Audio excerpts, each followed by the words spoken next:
Alright, I was asked to by one of my comments, somebody asked me, dude, I'm having trouble getting the bass line from a one record with the drum beat of another record. So I'm gonna show you several ways to do it. But first, I'm using this record. I'm gonna let you hear the bass line.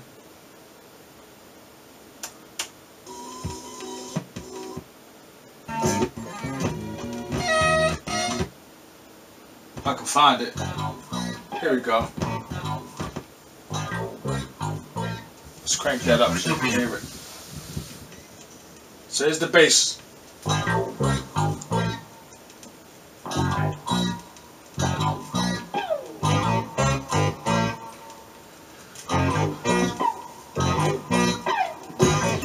Alright. So that's the bass. Now we're gonna find some drums. So now got this record for drums. Now, it's not a breakbeat record, but it has breakbeats in it. And if you got a record collection, you can go through some stuff. You'll find some cool breakbeats if you listen to some records. Because a lot of times the drummer will get it in. So,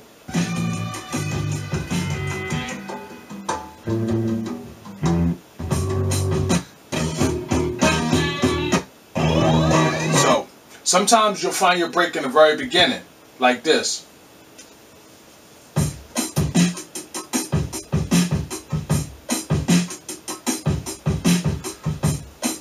So we're going to record that.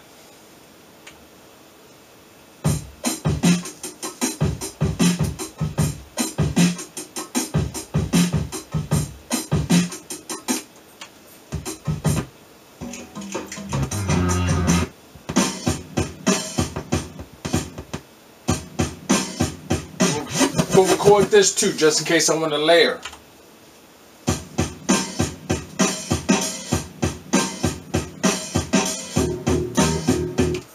Alright, a lot of people say, why do you use the Remix 16? Because I can take the basses and the samples I want to use, the drums I want to use, and I got them all consolidated in one place. Then I can just sample them into the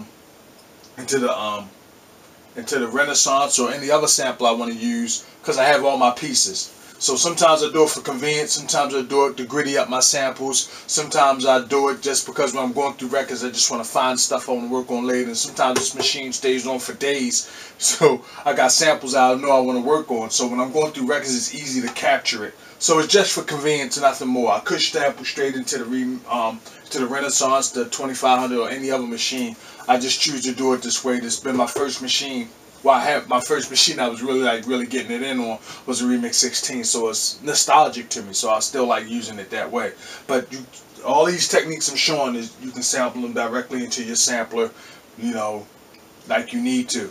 I didn't loop it, but the key to getting your bass, whether it's a bass note or a keyboard or whatever, is timing. If you can get a perfect loop, you can get your stuff timed right. And even if the loop ain't perfect, there's ways you can set it up, you know, to get your timing right. So I'm going to show you how to do that. You got a picture of the screen, and I'm going to show you the first drum break. This is drum break 1. Now, I sampled it into the Renaissance. Now, of course, I sampled more than what I needed. Now, what you want to do is create a perfect loop. And starting off, if you're really trying to get the hang of getting bass lines and drum loops together, start off with an 8 count, and when you listen to it, it's like 1, 2, 3, 4, 5, 6, 7, 8, 1. Then it goes back around to 1. So do 8 counts on bass lines and everything. That'll help you out. So start off with 8 counts. Then when you go to chop it up, the Renaissance will actually chop it up into regions for you. If you hit chop, it'll be at threshold by default. Right? But go to region. Now, if everything is precise, all your pieces will be chopped up into 16 pieces. So if you got 8 beats, chop it into 16 pieces. You got 16 pieces, chop it into 32. If you got 4, chop it into 8. It keeps it simple. So whatever your beat count is, double it with your chops and use region.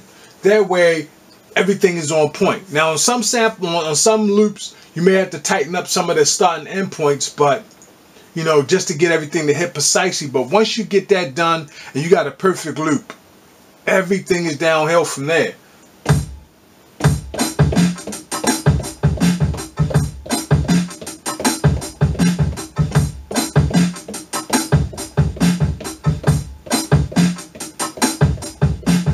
So it's like a manual time stretch. I could do it slower. It all depends on how fast I hit the pads.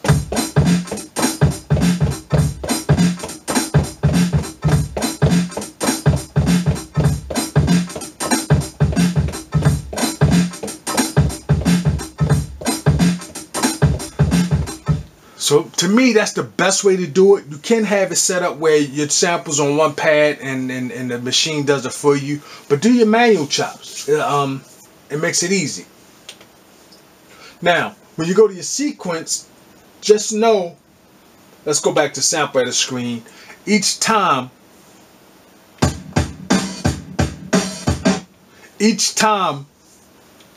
you got a 4 count in. When you hit when you press record, and then it's 1, 2, 3, 4. So that means you got 4 beats per bar. So I got mine set up for 4 bars, which means I'll have 16 beats. So technically, what I'm gonna be doing is per click or per beat, I'm gonna be hitting the pad. I'm gonna be hitting 2 pads in between beats. So 1, 2, click, 1, 2, click, 1, 2, click, 1, 2, click, 1, 2, click, 1, 2, click, 1, 2, click. So I'll have a total of 8 clicks, but I'll be hitting the pad. I'll be hitting 16 pads. So to give you an example, let me show you what I mean. Let's clear this out. I'm gonna make my beat 88 beats per minute, and bars we're gonna do 4. So I'll get my 4 bar count in. Alright. So now I'm gonna set my program up to let's do DrumBreak 2. So this is my count in.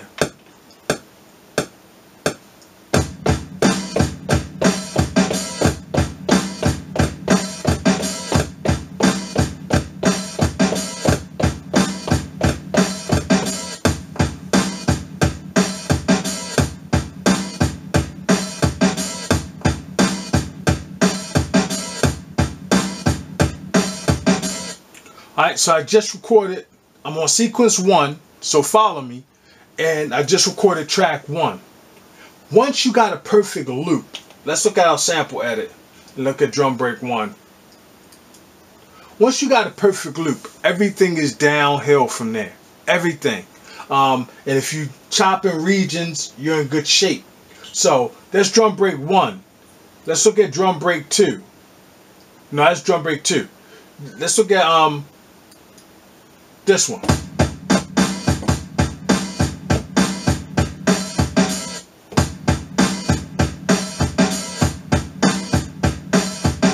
Right? So if I hit chop again, I'm in regions.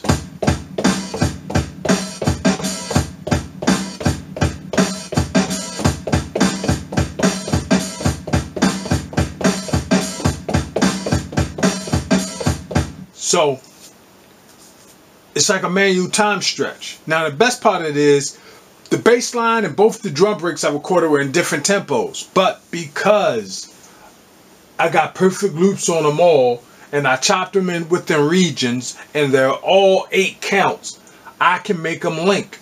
And how can I do that? Simply, you notice that I made the sequence here. All I have to do is hit window, hit copy, and hit window, hit copy. Oops, I'm copying programs. Sorry, made more programs than I needed. But you go to track 1, hit window, hit copy, hit do it. It's done. Alright, go to hit window, hit copy, hit do it. So I did it twice. So now I got 3 tracks that are doing the same thing. So track 1, track 2, track 3, all the same. The only difference now is I can just change my program. So for instance, I'm going to track 2 and 3, and I'm going to take the sound off. Now track 1. Now because I've edited and I chopped all my samples, my bass line and both drum breaks, right? and they're both a perfect 8 count and they're both perfect loops, I can change the program and everything will play on time.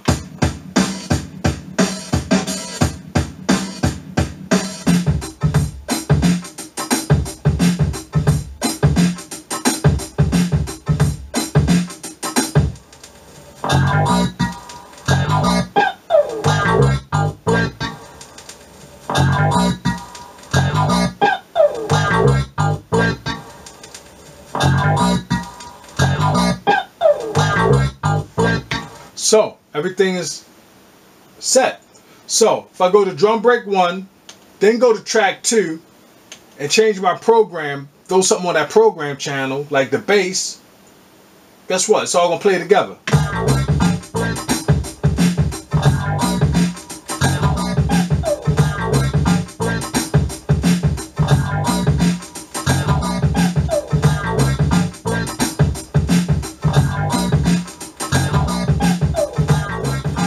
Now, if I go to track 1 and change the program to DrumBreak 2, it'll do it.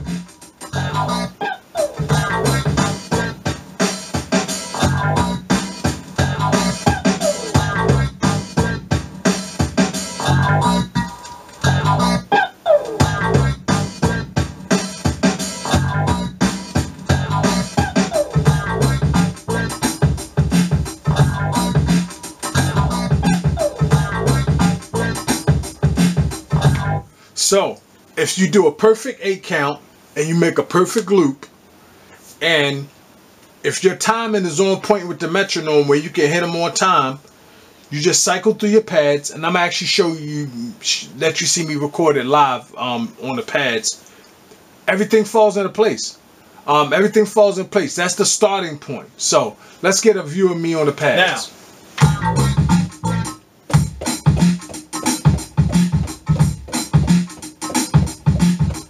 just that simple. Then track 2.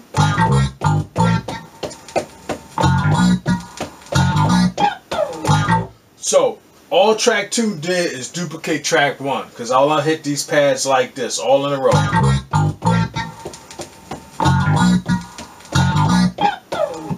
Right? So let's go to sequence 2, just for the sake of doing something different. Alright? Stick with 88 beats per minute. Make it 4 bars. There's nothing there. So, I'm going to track 1.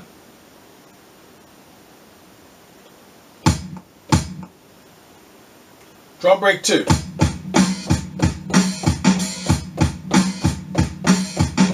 You just do it in time. Just do it in time to metronome.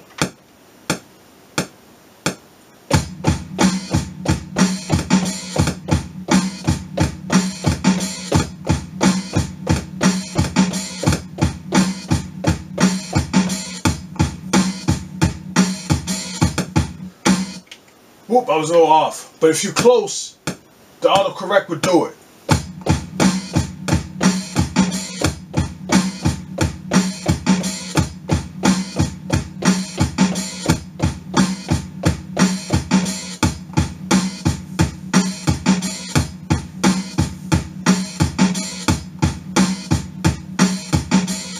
So if you're relatively close, the quantization will fix it for you.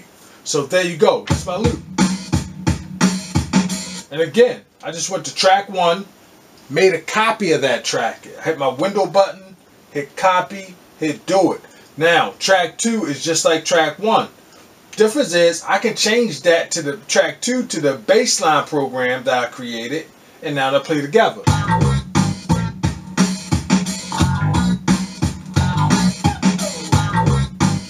Or both drum breaks. So, or DrumBreak 2 with it.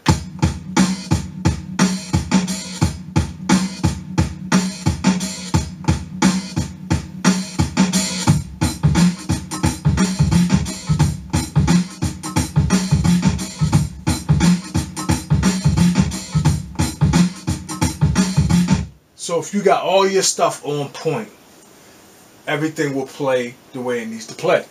Right on point. That's the easiest way, I think, to get your bass lines to line up and to have versatility. Because if you assign it to one track, one pad, where they're both in sequence together, you can hit them and make them play together, but you can't alter things. Like for instance, let's clear out my tracks. Window, clear. So now that if your timing is on point, now I can do what I want with the drum break.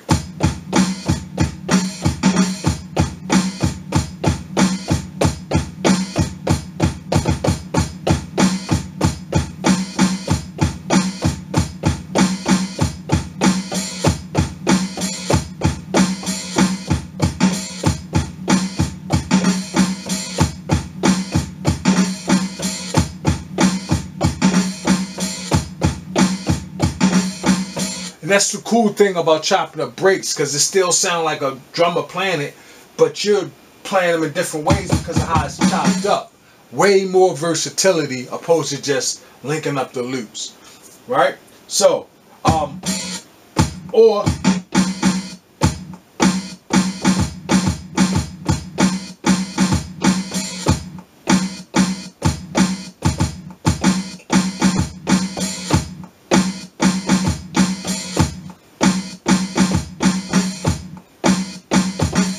so, and by chopping them up like that, now you made yourself a drum kit, but it sounds more like a drum break when you make your drum patterns opposed to a program, because it still has the swing of the drum break in it.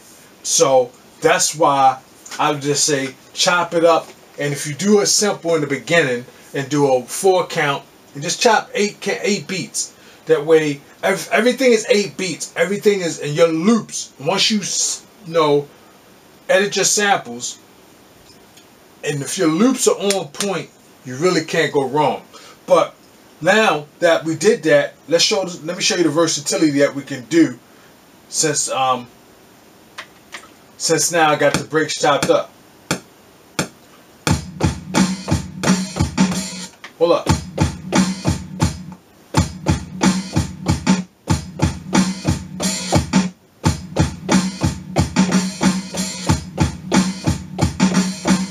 Let's do that.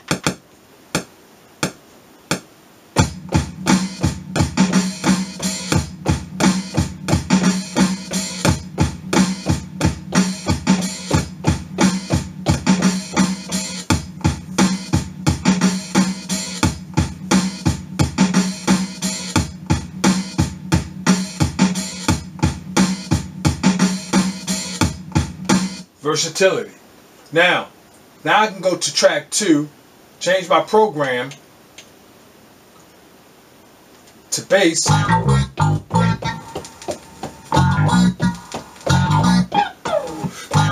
Now you can just play around with your bass and make different things.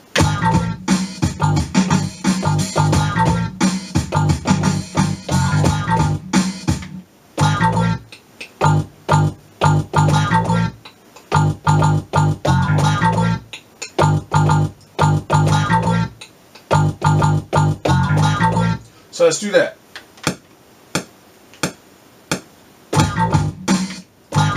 There you go.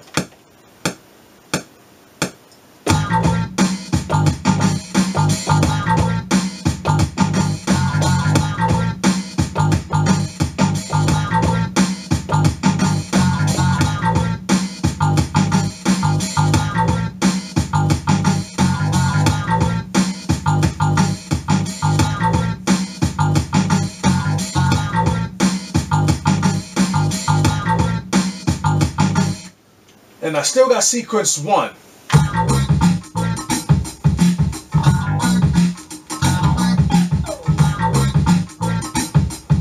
Now I'll switch to sequence 2.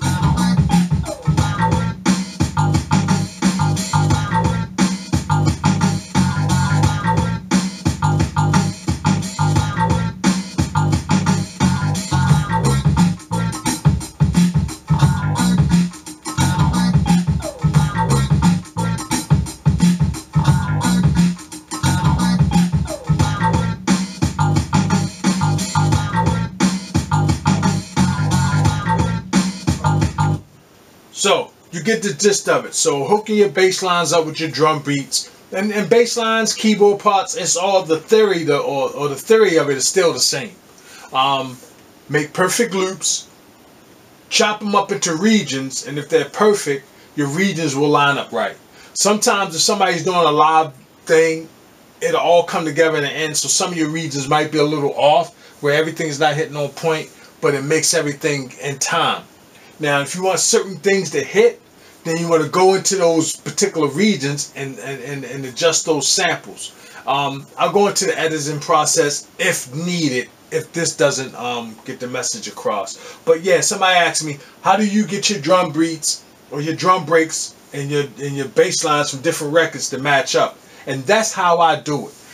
You can do it another way, but I think this is the most effective, gives you the most freedom of creativity, and stops you from being locked into a box. Because once you assign your drum track, your bass loop, and your drum track to just one pad, and they're both locked in at the same tempo, and you can set up on the Renaissance where once you change the tempo, they would change too. You're just locked into what that one pad can do. When you got your stuff chopped up,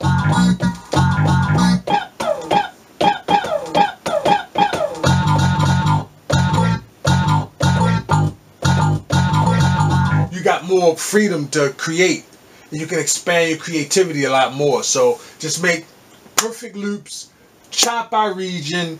If you got an 8-beat, chop it into 16. If you got a 4-beat, chop it into 8. Just double. Whatever the beat is, double it. Start off like that. Then you can get more intricate with how you chop your stuff, and then you get more into the manual chopping of things, and make it all come together. So hopefully this helps. Until next time, peace.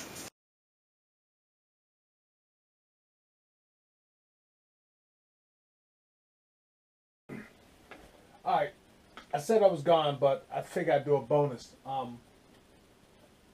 Just wanted to show you something interesting. I shared this secret with a friend, but I'll share it with y'all. If you got an iPhone, Android, or whatever, go to the app store and get what key. Or get any application that lets you know the key that something is playing in. Because once you know the key that something is playing in, if you're not a musician like that, or you don't have access to a musician to add stuff to it, knowing what key is in is key. Is key. Wow, pun. Whatever. If you got sound kits, construction kits, you can now go through your construction kits. Look for bass lines, look for keyboard parts, look for things like that that can fit into your composition. Or even a sample. So if you ain't a musician but you want to get it in, but you want to make music, and you're like, oh, I want to learn piano, but I can't make beats so I learn piano. Bullshit. That's what sample kits out there for. That's why people make construction kits. So a lot of times, a lot of construction kits you get will have the key that the thing is in. For instance, this is, so the beat that, this right here, this portion of the beat,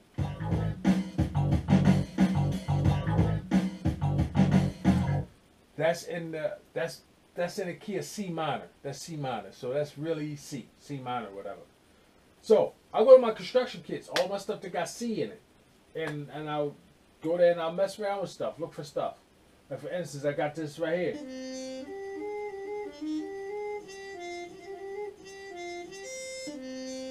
Now let's see if it fits.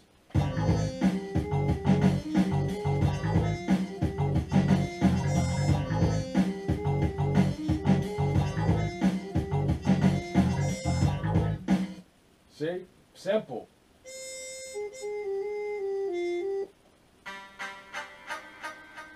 Let's try the synth.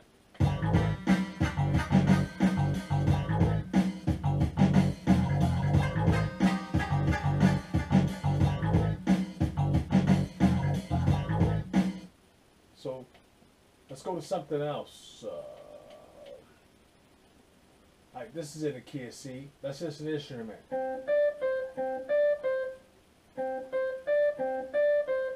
Let's try it.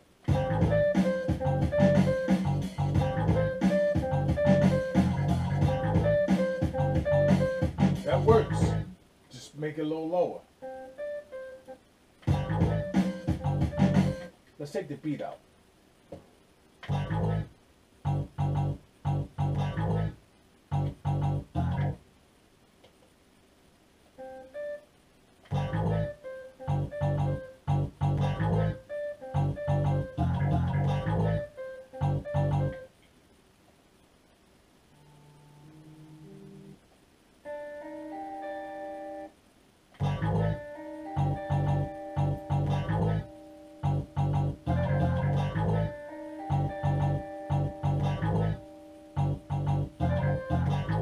So that's where knowing the key is vital. So you can use your construction kits, and then you can take.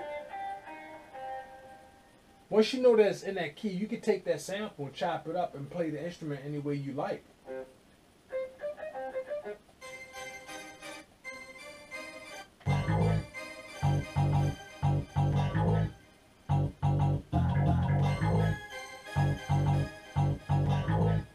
So you just can go on and on.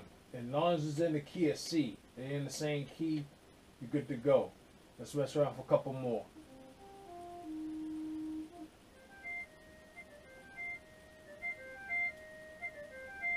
That'll work.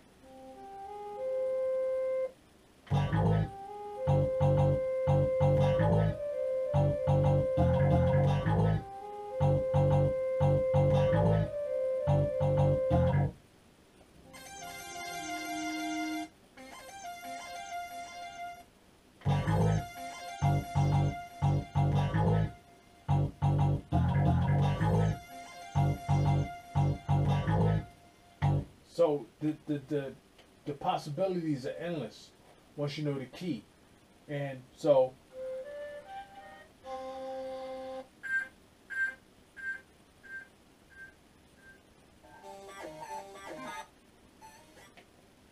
I had one that had a nice keyboard part in it.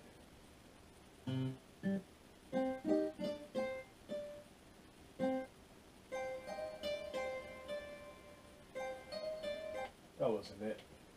It's just it. Check this out.